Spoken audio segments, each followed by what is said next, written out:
اب پینے کے بعد پھر بہلول رحمۃ اللہ علیہ کہتے ہیں کہ آپ سے میں ایک سوال کرنا چاہتا ہوں.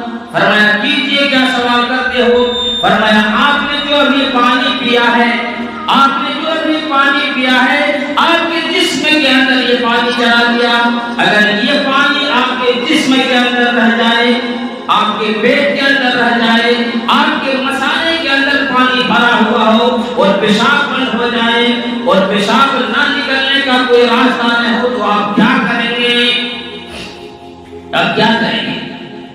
میرے دوستو، ہارون رشید رحمۃ اللہ علیہ فرمانے لگے کہ پیشاب بند ہو جانے سے اتنی شدید تکلیف ہوتی ہے کہ انسان برداشت نہیں کر سکتا، اور اس کے پیشاب کو کھلوانے کے لیے، یہ پیشاب نکالنے کے لیے اگر میری سلطنت، میری دولت میں اور میری بادشاہیت میں جتنے کے مال کو